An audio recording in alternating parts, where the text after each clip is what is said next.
안녕하세요. 자, 오늘은 이제 그러니까 지역사회복지 여태까지 굉장히 이제 이론적인 것도 많이 다뤘고요. 지역사회복지에서 다뤄지는 여러 가지 실천적인 기술이라든지 뭐 사회복지사의 역할, 그다음에 뭐 사례관리 이런 것들, 지역사회 안에서 이루어질 수 있는 모든 내용들을 다루어 보았습니다.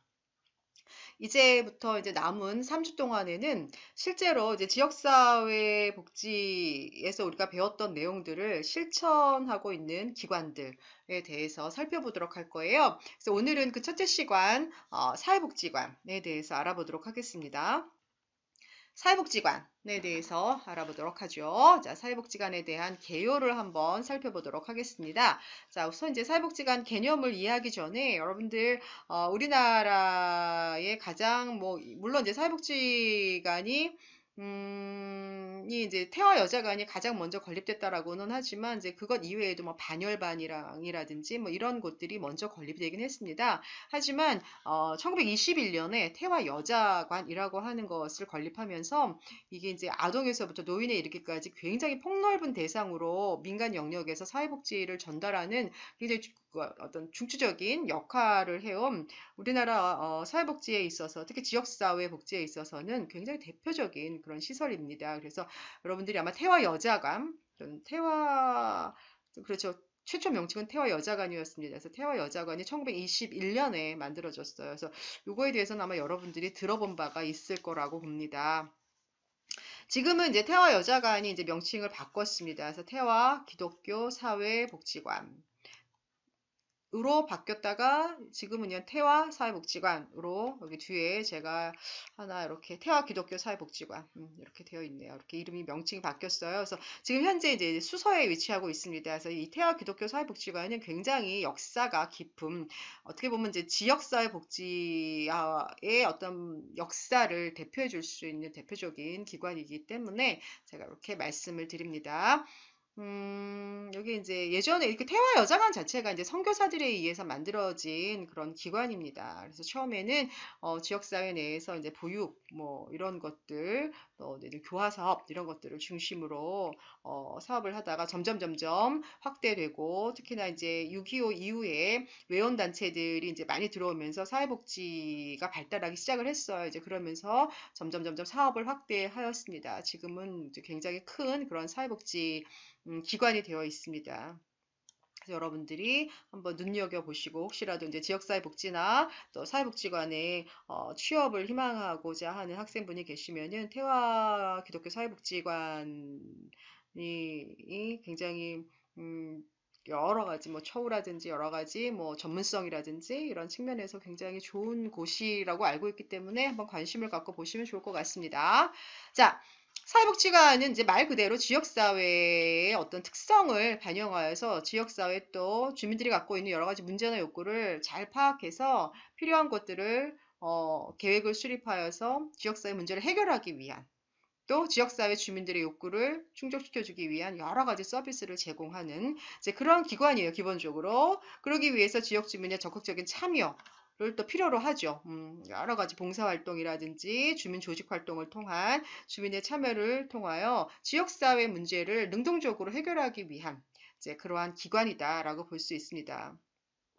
그래서 이제 지역성의 원칙에 따라 운영되고 있다라고 하는 건 아마 여러분들이 굳이 설명하지 않아도 알 수 있을 것 같습니다. 그 지역에 갖고 있는 문제에 근거하여서 출발하기 때문에 지역성의 원칙에 따라 운영된다라고 하는 거. 자, 그 다음에 지역사회 안에서의 어떤 통합의 역할을 한다라고 하는 거죠. 그러니까 이 지역사회복지관, 그러니까 사회복지관이라고 하는 거는 지역에 있는 모든 주민이 그 서비스 대상이 되고 또 그 주민이 서비스 대상임과 동시에 주민이 지역사회 복지를 함께 이끌어 나가는 참여의 주체가 될 수 있습니다. 그렇기 때문에 주체가 될 수 있기 때문에 어찌 보면은 지역사회 전반적인 어떤 통합 이런 것들을 강조하는 기관이다라고 볼 수가 있겠죠. 자, 그래서 이제 사회복지관의 개념에 대해서 다시 한번 살펴보도록 하겠습니다. 자, 사회복지관은 지역사회 내에서 일정한 시설과 전문 인력을 갖추고 사회복지사죠. 시설이라 함은 기본적으로 복지관 건물을 의미하죠. 그 다음에 지역사회 내에 인적인 또는 물적인 자원을 동원하여서 지역사회 복지를 동원하여 지역사회 복지를 중심으로 한 종합적인 사회복지 사업을 수행하는 사회복지 시설이다라고 이렇게 규정되어 있습니다.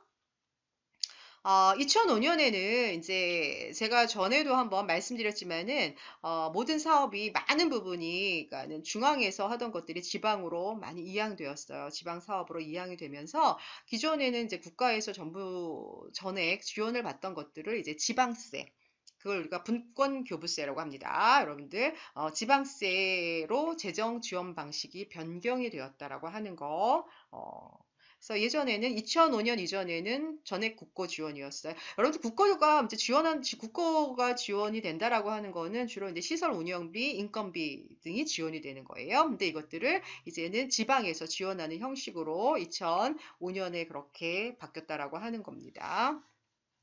그래서 아마도 지방세에서 지원하는 거는 기관의 80%를 지원합니다. 그래서 도비, 시비에 의한 지원, 그 다음에 나머지 20%는 그 법인, 우리가 이제 복지관이 보통 이제 지자체에서 건립을 하고 민간기관에서 위탁을 받아서 운영이 됩니다. 그래서 그 위탁을 받기 위한 사회복지 법인이 되겠죠. 법인이 가지고 있는 그 법인비가 있습니다. 이제 그거로 운영이 되고 있습니다.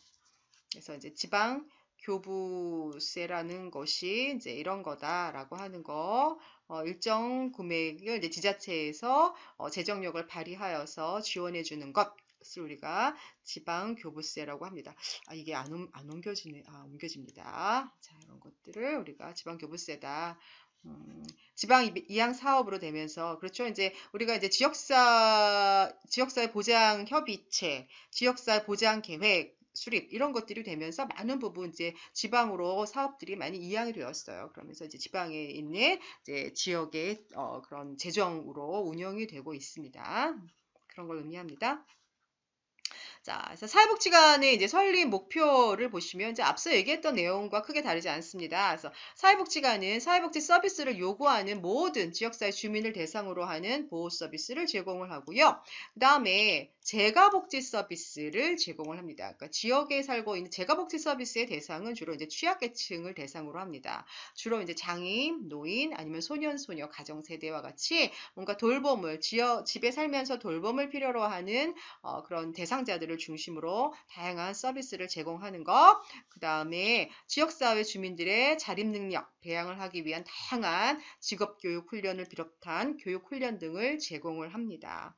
그런 다양한 복지 서비스를 제공을 하는 것을 목표로 하고 있습니다. 자, 그 다음에 우리가 이제 이 사회복지관이 갖는 또 중요한 목표 중에 하나는 전문가만이 사회복지관의 주체가 되는 게 아니라는 거예요. 그러니까 우리가 지역사회복지라고 하는 것이 어떤 전문직뿐만이 아니라 비전문가, 주민들의 포괄적인 참여를 통해서 지역 문제를 같이 해결해 나가는 거잖아요. 그래서 가족의 기능 강화도 지역사회복지관이 해야 하는, 그러니까 우리 지역사회 안에 안고 있는 우리 지역사회 안에서 여러 가지 도움을 필요로 하는 뭐 가족들의 문제를 해결하는 걸 통해서 가족 기능 강화하는 것뿐만이 아니라 주민들의 참여를 통해서 연대감을 조성을 하죠. 이것들을 통해서 각종 지역사회 내에 존재하는 문제를 예방하거나 치료하기 위한 그러한 서비스를, 종합적인 서비스를 전달하는 기구다. 그러한 과정을 통해서 지역사회 주민의 복지를 증진시키기 위한 그런 중심적인 역할을 하기 위해서 이 지역사회 복지관, 사회복지관이 설립이 되었다라고 볼 수 있습니다. 우리가 이제 2008년 이후에 이제 사회복지관과 관련된 규정이 조금 변화되면서 나온 그런 이제 운영 규정에 대해서 말씀드릴게요. 그래서 사회복지관이 갖고 있는 운영의 규정은 뭐냐? 지역사회 주민에 대한 보호 서비스를 제공하고 자립능력 배양을 위한 여러 가지 교육훈련 기회를 제공하는 것뿐만이 아니라 앞서 얘기했죠. 가정기능 강화 또는 지역 상호 간의 주민 상호 간의 연대감 조성을 통한 지역 문제 예방 치료를 위해서 지역사회 복지관은 운영이 되어야 한다라고 하는 거고요. 이러한 과정을 통해서 지역 주민의 종합적인 어떤 서비스 센터의 역할을 해야 된다라고 규정을 하고 있습니다. 이 규정에 의해서 사회복지관의 명칭은 뭐 무슨 사회복지관, 뭐 본동사회복지관, 성산사회복지관 또는 뭐 청파 종합사회복지관 이런 식으로 땡땡 종합사회복지관으로 사용되어야 합니다. 여러분들 이제 주변에 보시면 뭐 무슨 사회관, 무슨 복지회관, 무슨 사회근로복지관 이런 명칭으로 되어 있는 기관들도 있습니다. 자, 이런 명칭으로 되어 있는 기관들은 엄밀히 따지면 사회복지사업법에 의하면 사회복지관으로 인정하고 있지 않습니다. 특히나 이제 무슨 사회관, 무슨 복지회관이라고 하는 것들이 주변에 있으면 보시면 알 텐데요. 규모가 또 굉장히 작아요. 그리고 일정 어떤 규모가 있어요. 일정 규모, 뭐 이런 것들을 충분히 갖추지 못한 이제 그러한 기관들 형태입니다. 그렇기 때문에 종합사회복지관으로서의 그런 역량이 충분하지 않다라고 볼 수 있습니다. 그래서 명칭은 무슨 사회복지관 또는 무슨 종합사회복지관으로 사용하여야 합니다. 자, 사회복지관의 역할에 대해서 잠깐 살펴보도록 하겠습니다. 앞서서 이제 여러 차례 나왔던 얘기이기 때문에 이제 간단하게 이제 짚어보도록 할게요. 당연히 지역사회 내에 다양한 문제를 파악하는 것, 이것이 사회복지관이 하는 거예요. 그럼 지역사회 내에 다양한 문제를 파악하기 위해서 어떻게 문제 파악할 수 있을까요? 사회복지관은 뭐 정기적으로 뭐 1년에 한 번, 욕구조사를 합니다. 주민들 대상으로 대대적으로 욕구조사를 하고 그 욕구조사를 기반으로 그 다음 연도에 프로그램 및 서비스를 계획을 합니다. 그렇기 때문에 욕구 및 문제를 파악하는 그런 기능을 기본적으로 담당을 하고 있습니다. 여러분들 지역사회에 어떤 욕구가 있는지 또 이 복지관 이 커버하고 있는 이 지역사회 내에 주민들이 갖고 있는 뭐 여러 가지 문제나 욕구가 무엇인지를 정확히 파악을 해야지 그거에 맞는 서비스를 제공을 함으로써 지역 내의 복지 욕구를 충족시킬 수가 있게 되는 거예요. 그렇기 때문에 문제 파악을 해야 하는 것은 너무나 중요하다고 볼 수 있고요. 그걸 통해서 그 다음 연도에 욕구 파악된 것을 토대로 다양한 서비스, 프로그램을 만들어요. 그래서 이런 프로그램 및 서비스를 전달하는 서비스 전달 센터의 역할을 한다라고 볼 수가 있겠죠. 그 다음에 우리가 이제 기본적으로 사회복지관 혹은 뭐 종합사회복지관이라고 한다면 사회복지관이라고 하는 거는 지역 주민, 특히 이제 지역 내 살고 있는 모든 주민이 서비스 대상이 될 수 있습니다.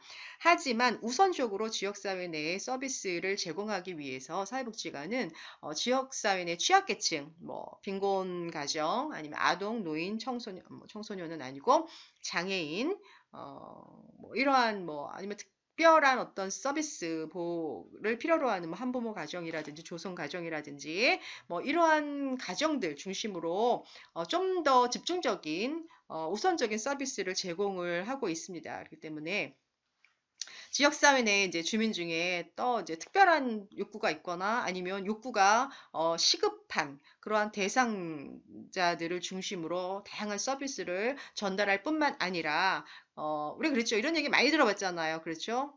여기서 안 되는 거를 사례 관리를 통해서 다양한 서비스를 연계하는 그런 중개하는 역할, 중개자의 역할을 할 또 하나 지역사회에 안고 있는 다양한 대상자들의 문제를 대변하거나 옹호하는 그런 역할을 하는 것. 이것이 또 이제 지역사회 복지관이 해야 하는 역할이라고 볼 수 있습니다. 우리가 이제 대변자 역할, 옹호자 역할을 하다 보면 아무래도 다양한 사회 행동이 또 불가피한 경우가 있습니다. 이제 그들의 권익, 옹호, 인권 보호, 뭐 그들의 어떤 뭐 문제를 해결하기 위한 다양한 사회 행동, 을 할 수 있는 그런 센터의 기능도 수행을 해야겠고요.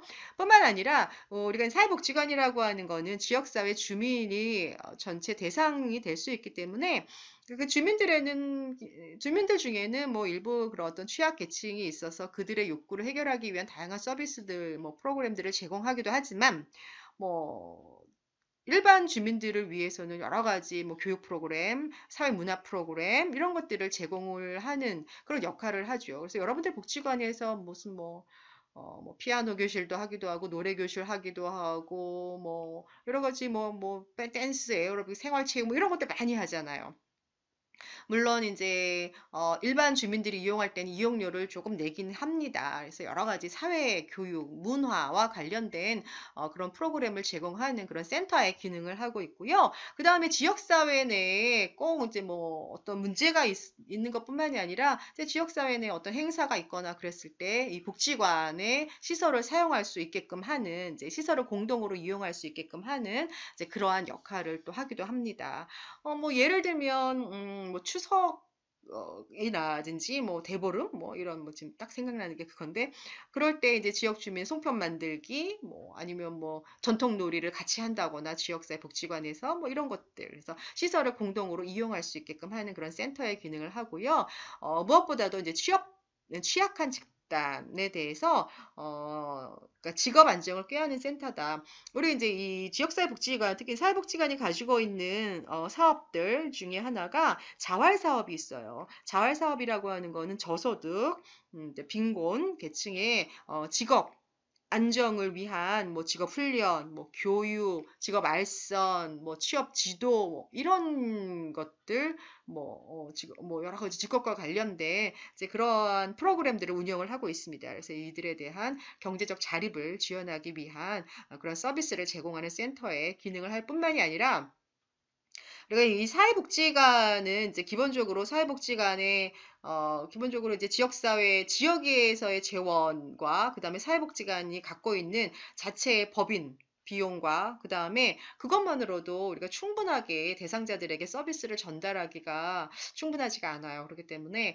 다양한 정말 이 대상자들이 가지고 있는 굉장히 포괄적이고 그런 종합적인 서비스를 제공하기 위해서는 지역사회 내에 다양한 인적인 자원, 물적인 자원을 동원하고 활용을 하여서 지역 내 문제를 해결해 나가는 그런 역할을 한다는 거죠. 그래서 지역사회 내에 이런 인적, 물적 자원을 동원하고 조직화하는 이제 그러한 역할을 담당을 해야 합니다. 딜릭이라고 하는 학자가 굉장히 오래됐네요. 1959년에 사회복지관의 기능에 대해서 얘기를 했습니다. 앞서 얘기한 사회복지관이 역할과 크게 다르지 않기 때문에 간단하게 제목만 짚어보고 넘어가도록 하겠습니다. 자, 기본적으로 통합적인 서비스를 제공을 하죠. 그렇죠.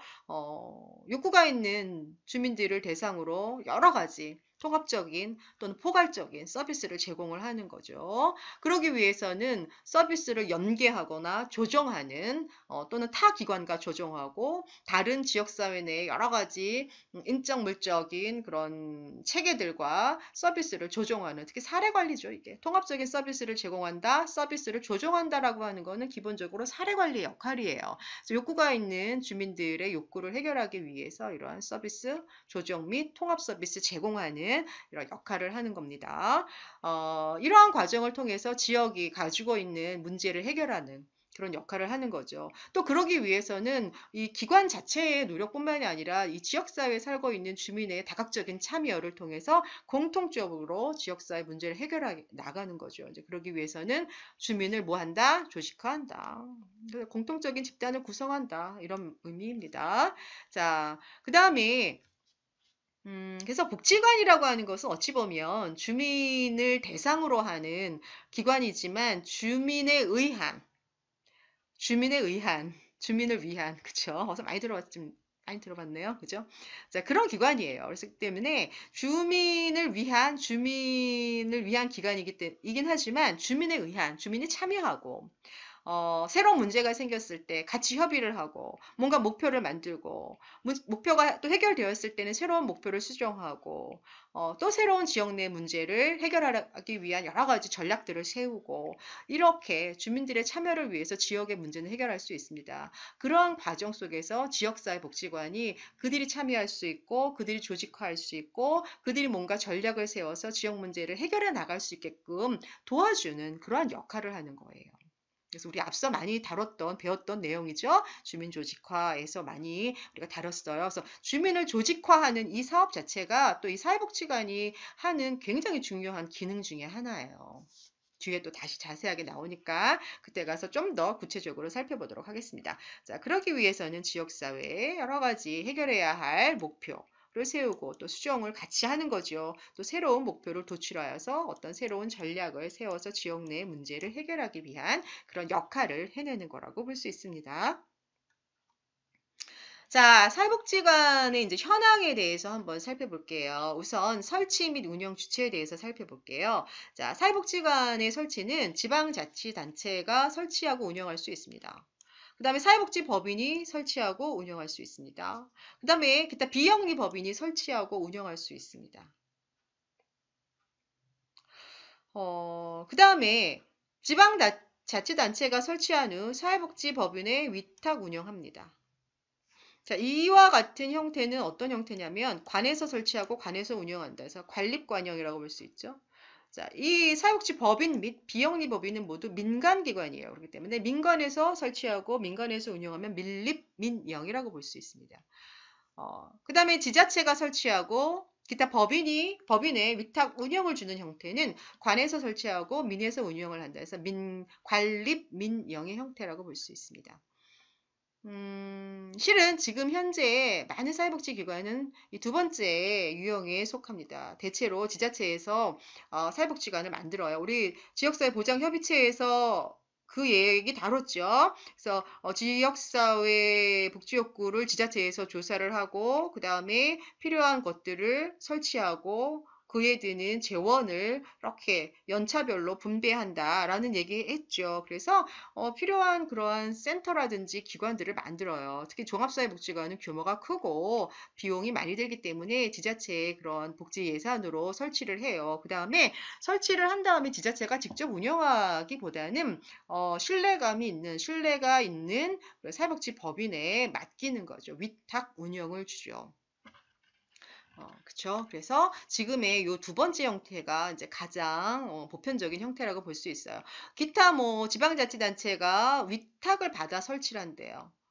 이거는 이제 민에서 위탁받아서 지자체가 설치하고 지자체가 운영을 하는데 이런 형태는 또 거의 드물지 않을까 생각합니다. 그래서 두 번째 지자체가 설치하고 법인에 위탁 운영하는 이제 그런 형태를 취하고 있습니다. 운영의 원칙을 한번 볼까요? 이건 좀 중요합니다. 사회복지관 운영의 원칙, 물론 앞서 내용도 중요합니다. 사회복지관의 운영 원칙은 이렇게 하나, 둘, 셋, 넷, 다섯, 여섯, 일곱 가지가 있습니다. 첫 번째, 지역성. 당연하죠?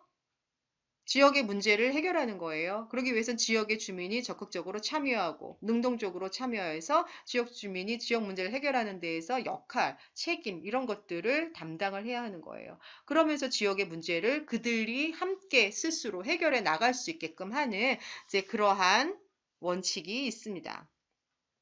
사회복지관, 특히 지역사회복지관은 주민의 참여 없이는 거의 이루어지지 못하는 게 너무나 많습니다.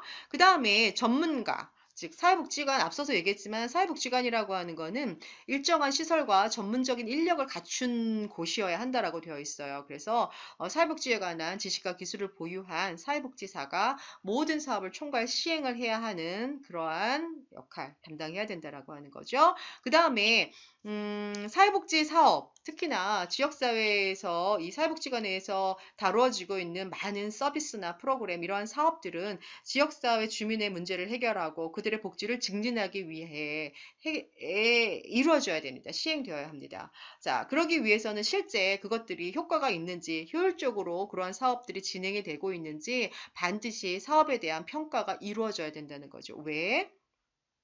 사회복지 사업이라고 하는 거는 굉장히 물론 이제 민간 재원을 통해서도 이루어지긴 하지만 굉장히 공공성이 강한 사업이잖아요. 그쵸. 그렇기 때문에 책임 있게, 특히 사회복지라고 하는 거는 굉장히 책임 있게 운영이 될 필요가 있습니다. 지역의 어떤 문제 해결이나 주민의 복지 향상을 위해서 그렇기 때문에 효과도 있어야 된다라는 거죠. 그러기 위해서는 효과가 있다라는 걸 알기 위해서는 사업을 하고 난 이후에 그 사업에 대한 자체 평가라든지 아니면은 여러 가지 평가를 아니면 외부 평가를 통한 효과성이라든지 이런 것들을 좀 확인할 필요가 있다라고 하는 겁니다. 자, 그 다음에 사회복지관은 물론 반드시 수행해야 될 기본적인 사업이라든지 기능들이 있긴 하지만 그 사회복지관이 가지고 있는 그 지역의 특성을 고려하여 또는 사회복지관의 어떤 가지고 있는 역량의 그 한계 안에서 자율적으로 프로그램이라든지 뭐 사업이라든지 이런 것들을 구성을 하고 운영을 할 수 있습니다. 이제 그런 어떤 자율성이 보장이 되어 있고요.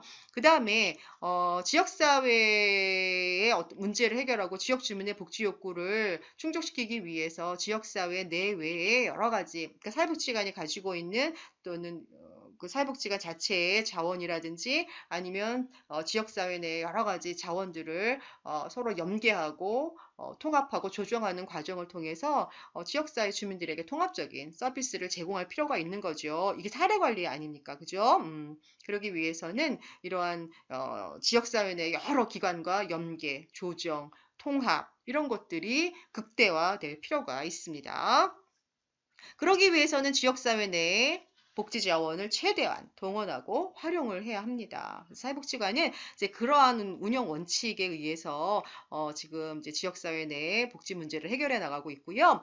사회복지관은 물론 종교법인에서 설치가 되는 사회복지관들도, 그러니까 종교법인에서 운영을 하고 있는 사회복지관들도 많습니다. 하지만 종교법인이다 하더라도 사회복지관의 운영이라고 하는 것은 기본적으로 어떤 종교적인 정치적인 이런 중립성을 유지를 해야 한다라고 하는 그런 운영 원칙 하에 서비스들이 실행이 되어야 합니다.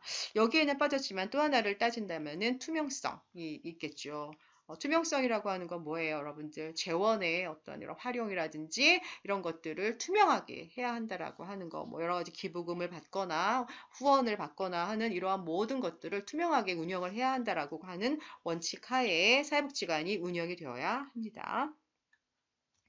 자, 사회복지관의 사업 대상에 대해서 살펴보도록 하겠습니다. 자, 사회복지관은 기본적으로 지역사회 모든 주민이 대상이 되지만 우선적으로 이분들을 위한 사회복지 사업을 시행을 해야 합니다. 첫 번째, 지역사회에 살고 거주하고 계시는 국민기초생활보장법에 따른 수급 혹은 차상위층 이 두 대상자층에 대한 사업을 일단 기본적으로 우선적 시행을 해야 하고요.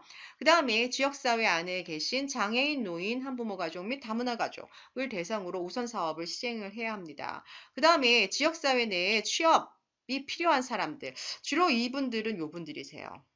요분들 수급자 및 차상위층의 경제적 자립을 위한 취업 알선 및 직업 교육 뭐 이런 것들을 해야 합니다. 이런 분들이 아무래도 이제 경제적 자립을 위해서 이런 이제 취업과 관련된 프로그램들을 복지관에서 제공받을 수 있습니다. 이제 기타 보호와 교육이 필요하다라고 판단되는 유아동 및 청소년이죠.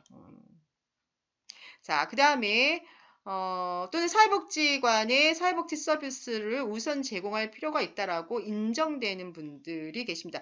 여기에는 포함이 되진 않으나 그럼 누가 있을까요? 뭐 세터민 이런 분들 계실 수 있죠. 그 다음에 뭐 여기에는 안 계시지만 조선가정 소년소녀 가정세대, 뭐 이런 가정세대가 우선 사회복지 서비스를 필요로 하는 그런 이용자분들이라고 볼 수가 있습니다. 그래서 모든 주민이 대상이긴 하지만 서비스를 제공함에 있어서 이분들을 우선적으로 제공을 해야 한다라고 하는 겁니다. 이거 좀 중요한 내용이니까 꼭 기억해 주시기 바랍니다. 자, 이제 사회복지관에 걸어온 길을 잠깐 살펴보도록 할게요. 우리나라는 1983년에 그러니까 사회복지사업법을 개정하면서 사회복지관 운영에 관한 국가보조를 한다라고 하는 그런 규정을 83년에 처음 제시를 하였어요. 이제 그러면서 88년에 사회복지관 운영, 그 다음에 국가보조에 관한 내용들을 이제 규정을 한 거죠.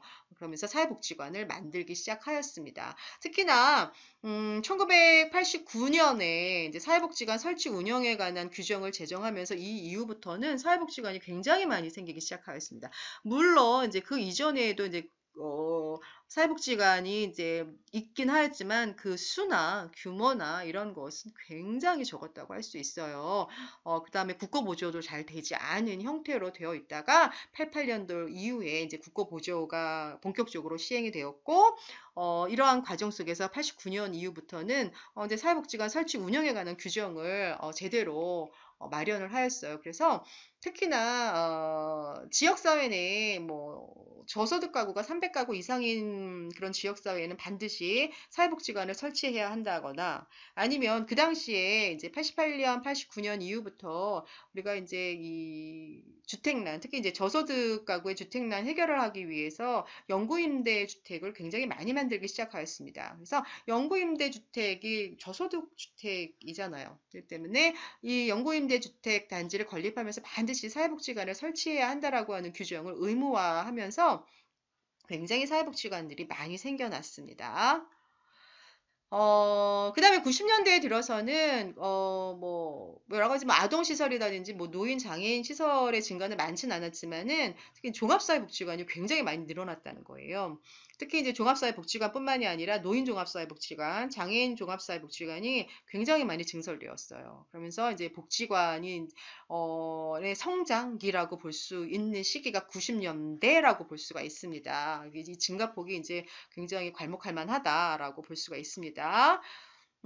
그러면서 이제 사회복지관이 우리 주변에도 이렇게 많이 있는 걸 여러분들이 보실 수 있을 거예요. 그래서 88년도에는 전체적으로 전국적으로 35개소 정도밖에 안 했는데 지금 2019년 현재는 이제 466개가 운영이 되고 있습니다. 여러분들이 이제 사회복지관이라고 하면 특히 영구임대주택 아파트 단지 내에는 이제 의무 설치가 됐고, 영구임대주택 뭐 말고도 저소득 가구가 밀집되어 있는 뭐 300가구 이상인 가구가 있으면, 이 복지관을 설치하도록 되어 있거든요. 그래서 이 복지관이라고 하는 의미는 어찌 보면 굉장히 이제 저소득한 지역의 어떤 고유 대명사라고 많이 생각되어져 왔어요. 그래서 사람들이 이제 이 복지관을 이용한다라고 하면 약간 뭐랄까 예전 같으면은 특히나 이제 워낙에 이 건립된 곳들이 그러기 때문에 그럴 수 있어요. 약간의 부정적인 그런 인식이 좀 있었습니다. 아, 뭐 좀 못 사는 사람들이 이용하는 거야라고 생각할 수 있지만 여러분들 이제 제가 사는 동네 옆 동네가 여기거든요. 분당이거든요. 분당 특히나 여기 지금 정자동에 이게 위치하고 있어요. 그래서 그쪽은 굉장히 주상복합도 많고 막 이런 곳이에요. 주로 이제 중산층의 그런 주민들이 많은 곳이에요. 그래서 이런 부정적인 인식이 있었지만은 최근에 이제 2000년대 오면서 이 복지관이 이런 중산층에도 많이 중산층이 거주하는 곳에도 많이 건립이 되기도 하고요. 그다음에 복지관 자체 뭐 시설이라든지 뭐 이런 것들을 굉장히 깨끗하게 수리하면서 그다음에 이제 지역사회 주민이 요구하는 여러 가지 교육 프로그램, 문화 프로그램 이런 것들을 많이 내놓으면서 이제 복지관에 대한 인식이 지금은 좀 많이 달라졌어요. 그래서 뭔가 이제 예전과는 달리 그런 뭐 저소득층에서만 이용할 수 있는 기관이 아닌 그러니까 지역사회 내에서 누구나 이용할 수 있는 그런 뭐 교육 프로그램을 하는 곳, 뭐 문화 프로그램을 하는 곳, 아니면 이제 내가 뭐 힘들 때 찾아갈 수 있는 곳, 이러한 이미지로 좀 조금 변화됐고, 그리고 또 우리 지역에 함께하는 뭔가 그런 어떤 센터? 뭐 이런 느낌이 굉장히 더 강해졌다라고 볼 수 있죠. 중요합니다. 자, 우리가 이제 사회복지관의 주요 사업이에요. 뭐 사업 또는 기능이다라고 보는데요. 예전에는 이제 사회복지관이 해야 하는 중요한 사업 또는 기능을 크게 5가지로 분류했어요. 그래서 5대 사업이다라고 했어요. 가족복지 사업, 지역사회 보호 사업, 지역사회 조직 사업, 교육문화 사업, 자활 사업 이렇게 5가지로 나눠서 지역사회 복지관의 사업을 분류를 했는데요. 지금은 얘를 좀 합쳤죠. 합치기도 하고 새로운 기능을 포함을 하여서 3대 사업 또는 3대 기능으로 사회복지관의 사업을 분류하고 있습니다. 첫 번째, 여기에는 포함되어 있지 않네요. 사례관리 기능을 추가했어요. 새롭게. 그래서 사례관리 기능을 지역사회 복지관에서는 중요하게 다뤄야 된다. 너무 중요하죠. 너무 중요하죠. 자, 그 다음에 가족복지라든지 지역사회 보호라든지 교육문화라든지 자활이라든지 이 하나, 둘, 셋, 4개가 다 합쳐져서 어디로 갔어요? 서비스 기능으로 갔어요.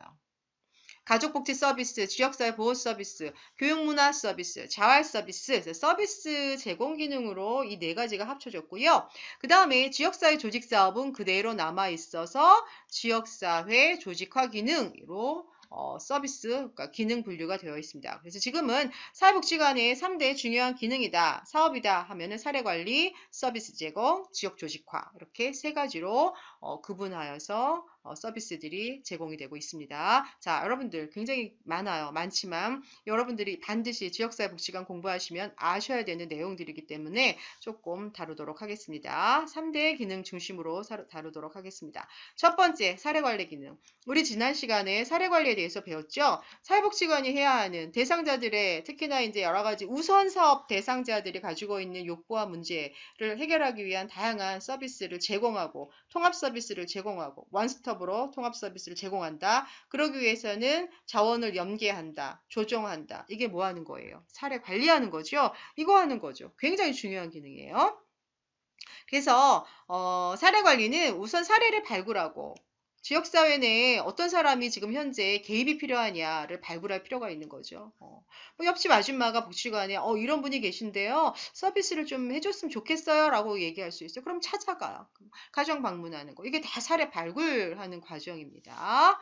자, 사례 발굴을 통해서 서비스 개입을 우리가 하는 거죠.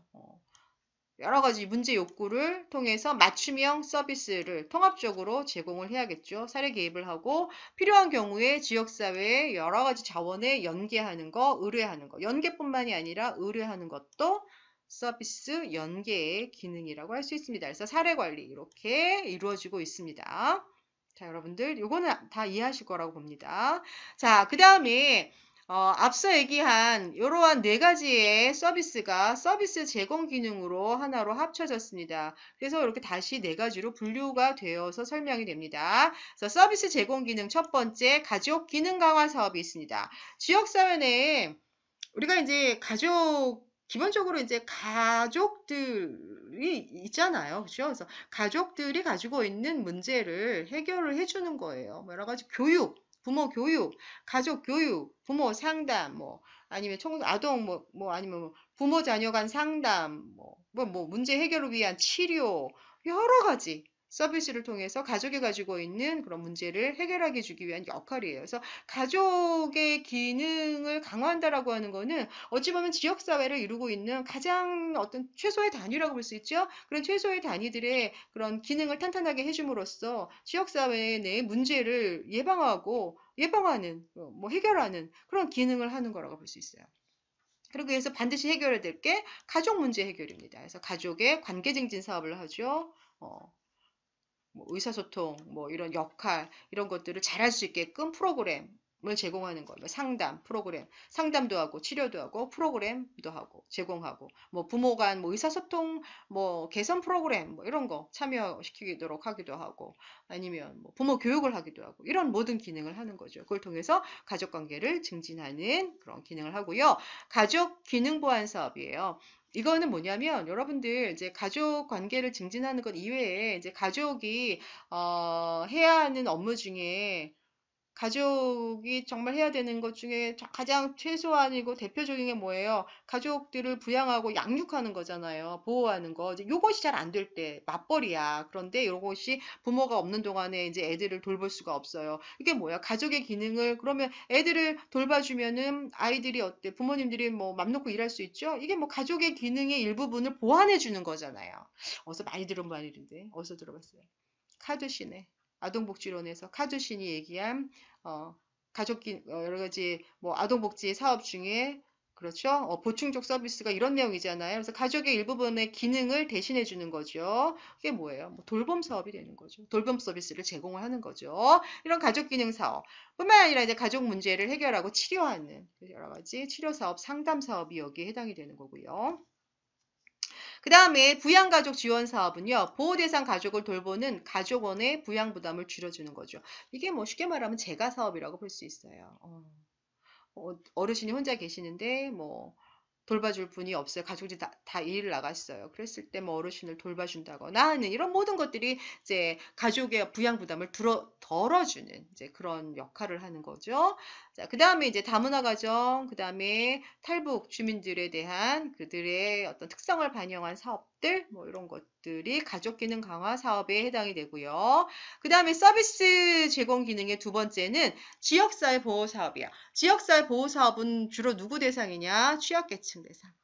노인, 장애인, 저소득, 소년, 소녀 가정 이런 취약계층. 그러니까 우선 돌봄이 필요한 분들을 그런 분들을 위해서 우선적으로 서비스를 제공을 해야 할 때 그들이 원하는 서비스가 무엇이냐 이런 지금 말씀드린 것들일 거예요. 이런 것들을 제공하는 거예요. 그래서 주로 취약계층을 대상으로 한 지역사회 내의 보호 서비스입니다. 가장 대표적인 게 급식이에요.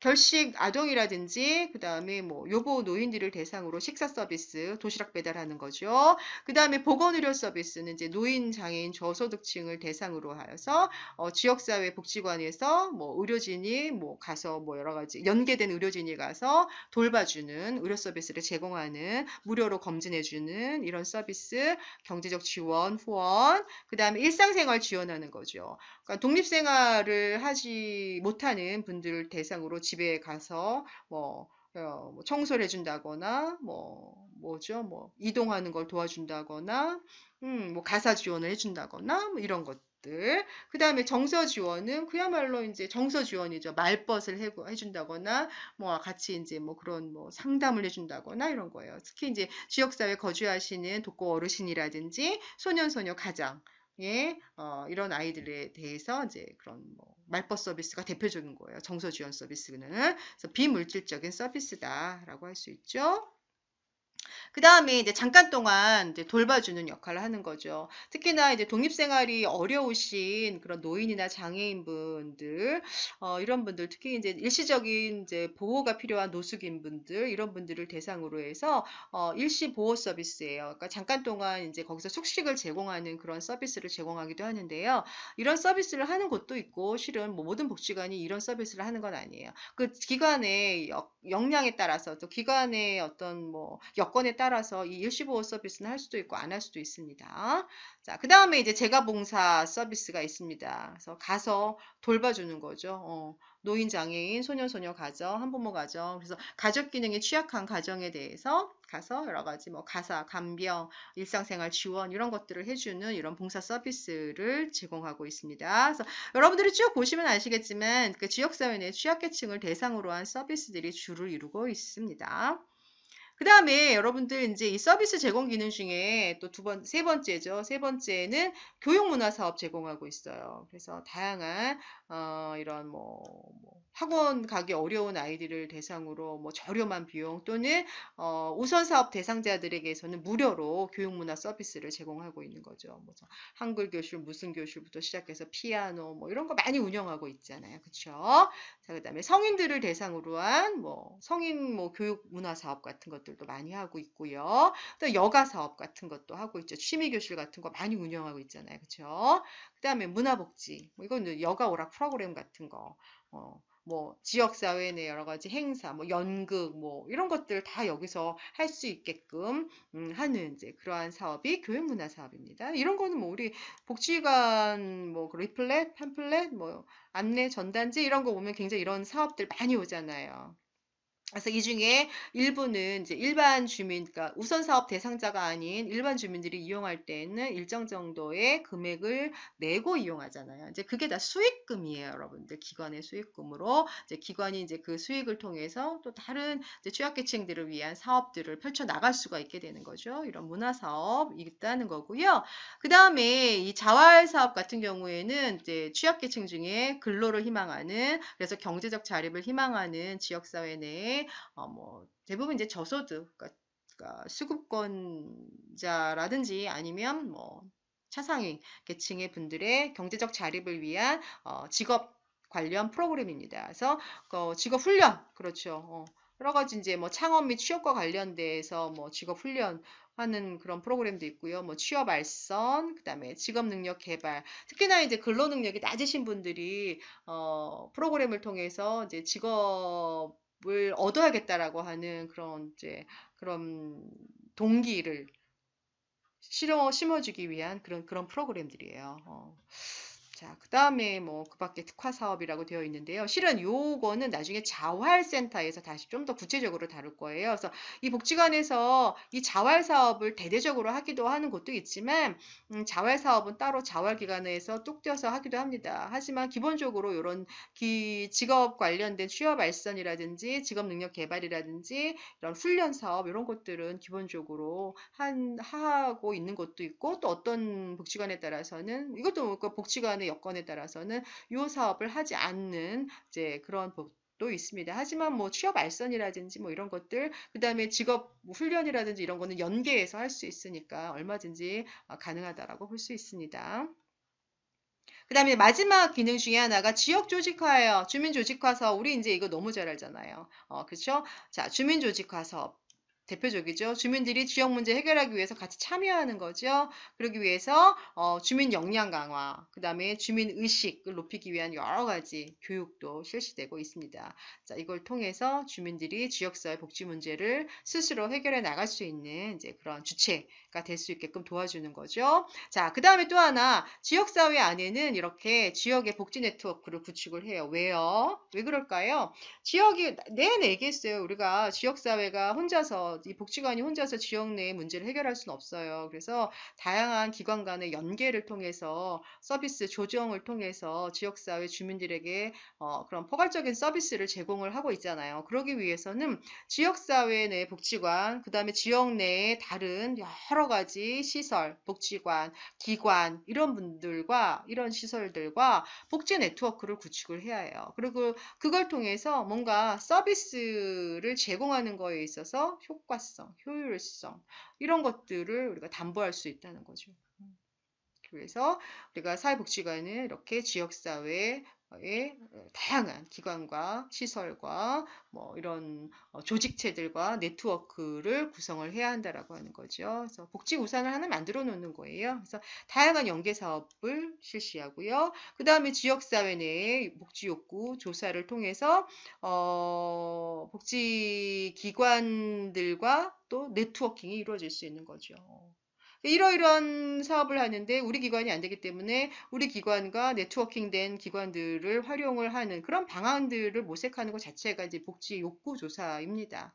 뿐만이 아니라 이제 실습 지도 역시도 어떻게 보면은 우리 기관의 복지 자원이 될 수 있는 거예요. 그래서 복지 네트워크 구축은 이제 이런 식으로 이루어지고 있습니다. 자, 뿐만 아니라 굉장히 중요하죠. 지역사회 내에 자원 발굴하는 거죠. 그래서 지역사회 내에 다양한 인적, 물적 자원을 발굴하는 거, 뭐, 자원봉사자 개발, 후원자 개발, 뭐 이런 것들이 굉장히 또 중요한 사업의 영역 중에 하나라고 볼 수가 있습니다.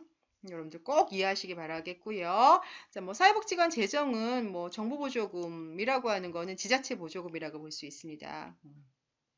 나머지 이제 법인 보조금, 이제 주류가 얘예요. 얘네들이 이제 주류고, 특히 이제 요 보조금을 가지고 하죠.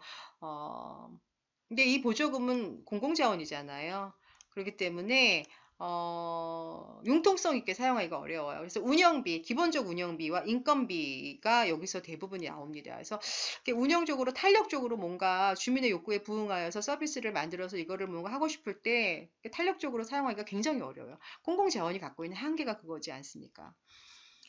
그다음에 이제 법인 보조금이나 이제 후원금, 수익금은 다 이제 기관에서 운영할 수 있는 민간 자원들이에요. 특히나 우리가 위탁을 줄 때 법인이 얼마나 이제 그 자산을 가지고 있는가도 위탁의 평가 기준 중에 하나예요. 그래서 법인 보조금이 그래도 적절한 기관에 우리가 이제 지자체에서 위탁을 줍니다. 때문에 법인고 보조금을 최소한 뭐 한 2억 정도는 가지고 있어야지 복지관 운영이 그래도 가능하다라고 보고 있습니다. 그 다음에 이것만으로도 실은 이제 수월하지가 않아요. 그렇기 때문에 아까 얘기했던 교육 문화 사업을 통한 많은 그런 다양한 수익금, 그 다음에 후원자 개발을 통한 여러 가지 인적 물적인 후원금, 인적인 뭐 그런 자산뿐만이 아니라 물질적인 후원금 이런 것들을 통해서 사업을 좀 더 탄력성 있게 주민의 욕구에 좀 더 부응되게 운영을 할 수가 있습니다. 그래서 사회복지관은 이러한 재원으로 운영이 되고 있습니다. 그래서 민간 재원이 가지고 있는 뭐 가장 큰 거는 탄력적이다. 욕구에 부응할 수 있게끔 운영이 탄력적이다라는 게 가장 큰 장점이라고 볼 수 있어요. 단 뭡니까? 단점은 뭐예요? 안정성이 떨어지잖아요, 여러분. 정보보조금은 안정성이 있어요. 공공자원은 딱딱딱 얼마를 받는다라는 게 있어요. 하지만 민간자원은 특히 후원금이라든지 수익금 같은 거는 안정적인 재원이 되지 못합니다. 그런 측면에서는 조금 불안정하긴 하지만 탄력적 있게 쓸 수 있다는 그런 장점이 있어요. 공공자원은 안정적이긴 하지만 탄력성이 떨어진다는 그런 단점이 있습니다. 하지만 사회복지관은 공공자원과 민간자원이 두루두루 다 활용이 되고 이용이 되고 있습니다.